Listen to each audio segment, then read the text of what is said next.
శ్రీమాత్రే నమ. జయ గురు దత్తాత్రేయ నమ. ఈ వీడియోలో మనం తులారాశి వారికి సెప్టెంబర్ 28 నుంచి అక్టోబర్ 4 మధ్య జరిగే వార ఫలాలు పరిశీలించినప్పుడు ఈ వారం ఈ రాశి వారికి లాభస్థానంలో ఏర్పడ్డ శుక్ర కేతువుల కలయిక, బాగా సమర్థవంతమైన టాలెంట్ కలిగినటువంటి ఒక స్త్రీ ద్వారా మీకు కొన్ని కొత్త అవకాశాలు రావడం జరుగుతుంది. అలాగే కొత్తగా కొంతమంది మేధావులతో మీకు స్నేహం కుదరడం వల్ల వారి యొక్క సలహాలు సూచనలతో మీ యొక్క జీవితాన్ని ఇంప్రూవ్ చేసుకుంటారు.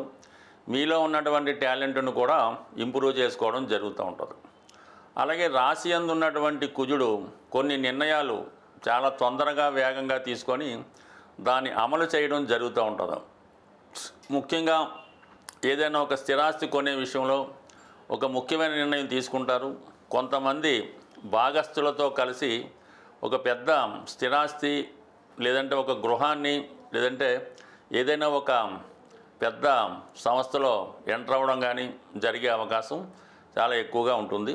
బట్ ఏదైనా మీ ఈ ప్రయత్నంలో చాలా వరకు కొన్ని ఇబ్బందులు ఎదురైనప్పుడు కూడా ఈ వారంలో మీరు అనుకున్నవి ఎవరికి సాధ్యం కానివి మీకు సాధ్యం అవ్వడం జరుగుతూ ఉంటుంది. ఈ వారం అంతా బిజీగా గడపడం జరుగుతూ ఉంటుంది. ఏదో ఒక వార్త మీకు లాభాన్ని కలిగిస్తూ ఉంటుంది. అయితే కొన్ని నిర్ణయాలు తీసుకోవడంలో పొరపాటు పడడం వల్ల కొన్ని అనుకోని నష్టాలు కూడా రావడం జరుగుతుంటుంది. కాబట్టి ఏదైనా కన్ఫ్యూజ్ అవ్వకుండా నిదానంగా ప్రశాంతంగా ఆలోచించి నిర్ణయం తీసుకుంటే ప్రతి విషయం మీకు అనుకూలంగా మారడం జరుగుతుంటుంది. వ్యయస్థానంలో ఉన్నటువంటి రవి ప్రభావం వల్ల ప్రభుత్వానికి చెల్లించవలసినటువంటి ట్యాక్సులు పన్నులు వగైరా చెల్లిస్తారు. అనుకోకుండా మీ కుటుంబంలో ఒకరికి అనారోగ్య కారణాల వల్ల వారికి కొన్ని వైద్యపరమైనటువంటి సేవలు అందించడం కానీ వారిని ఏదైనా హాస్పిటల్లో జాయిన్ చేయడం కానీ జరిగే అవకాశం ఉంది. బుధుడు వ్యయస్థానంలో ఉన్నప్పుడు కంపల్సరిగా మీ యొక్క వ్యాపార అభివృద్ధికి కొంత ఇన్వెస్ట్మెంట్ చేయడం జరుగుతూ ఉంటుంది. అలాగే కొంత ధనాన్ని మీ యొక్క పెద్దలకో లేదంటే మీ గురువులకో దైవ సంబంధించిన వ్యవహారాలకో కొంత ధనాన్ని కూడా మీరు ఖర్చు పెట్టవలసి ఉంటుంది.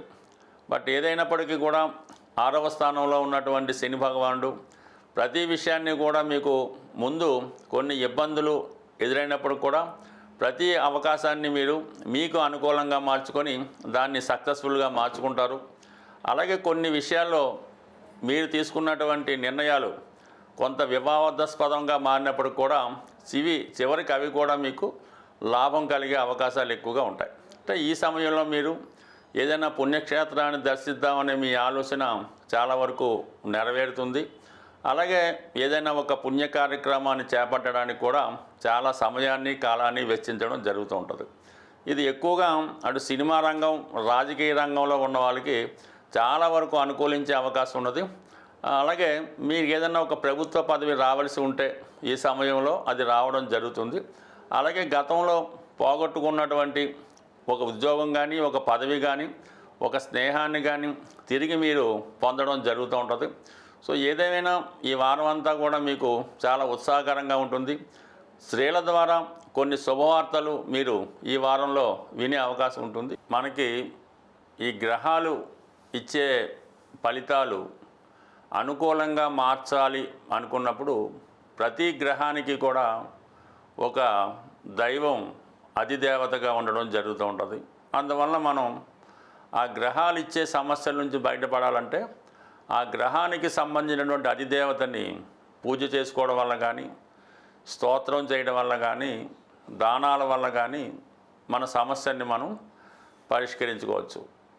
ముఖ్యంగా ఏ గ్రహం మనకి శుభ ఫలితాలు ఇవ్వాలన్నా కూడా సూర్య భగవానుడి యొక్క అనుగ్రహం తప్పనిసరిగా ఉండాలి.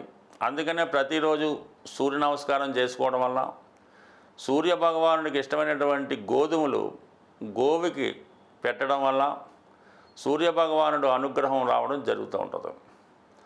అలాగే చంద్రగ్రహం అనుగ్రహం కావాలంటే తల్లిగారి యొక్క దీవెనలు తీసుకోవలసి ఉంటుంది.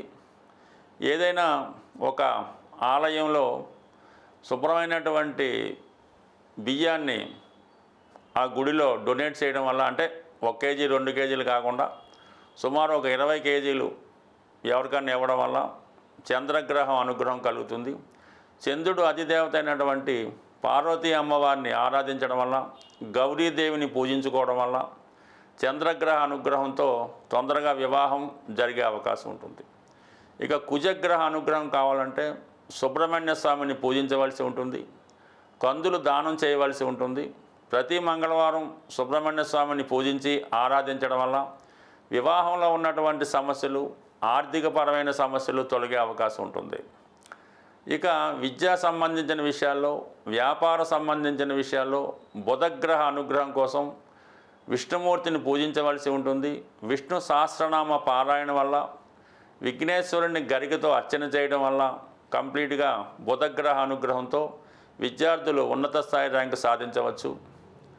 ఇక గురువు యొక్క అనుగ్రహం, అటు సంతానం కావాలన్నా ధనం కావాలన్నా గురుగ్రహ అనుగ్రహం కోసం దక్షిణామూర్తి అంటే శివుని యొక్క ఆరాధన చేయడం, శివుడికి ఆవు పాలతో అభిషేకం చేయించడం వల్ల కంప్లీట్గా మీకు గురుగ్రహ అనుగ్రహం లభిస్తూ ఉంటుంది.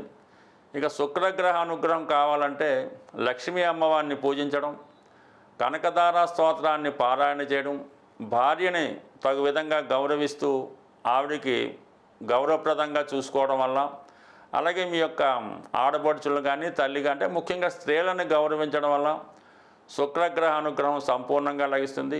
శుక్రగ్రహం అనుగ్రహం ఉంటేనే జాతకుడి జీవితంలో సుఖ సంతోషాలు పొందగలరు. కామన్గా శుక్రవారం రోజు అమ్మవారిని ఆరాధించడం వల్ల శుక్రగ్రహ అనుగ్రహం లభిస్తుంది. ఇక శని భగవానుడి అనుగ్రహం కోసం శివుణ్ణి కంప్లీట్గా పూజ చేయవలసి ఉంది. నిడారంభరంగా చాలా సింపుల్ లైఫ్ జీవిస్తూ క్రమశిక్షణతో ఉంటూ ప్రతిరోజు శివారాధన వల్ల శనిగ్రహ అనుగ్రహంతో సాక్షాత్తు ప్రధానమంత్రి, ముఖ్యమంత్రులు కూడా అయ్యే అవకాశం ఉంది. ఇక రాహుగ్రహ అనుగ్రహం కావాలంటే వ్యసనానికి దూరంగా ఉండవలసి ఉంటుంది. అమ్మవారిని, కనకదుర్గ అమ్మవారిని ఆరాధించడం వల్ల రాహుగ్రహ శాంతి కలుగుతుంది.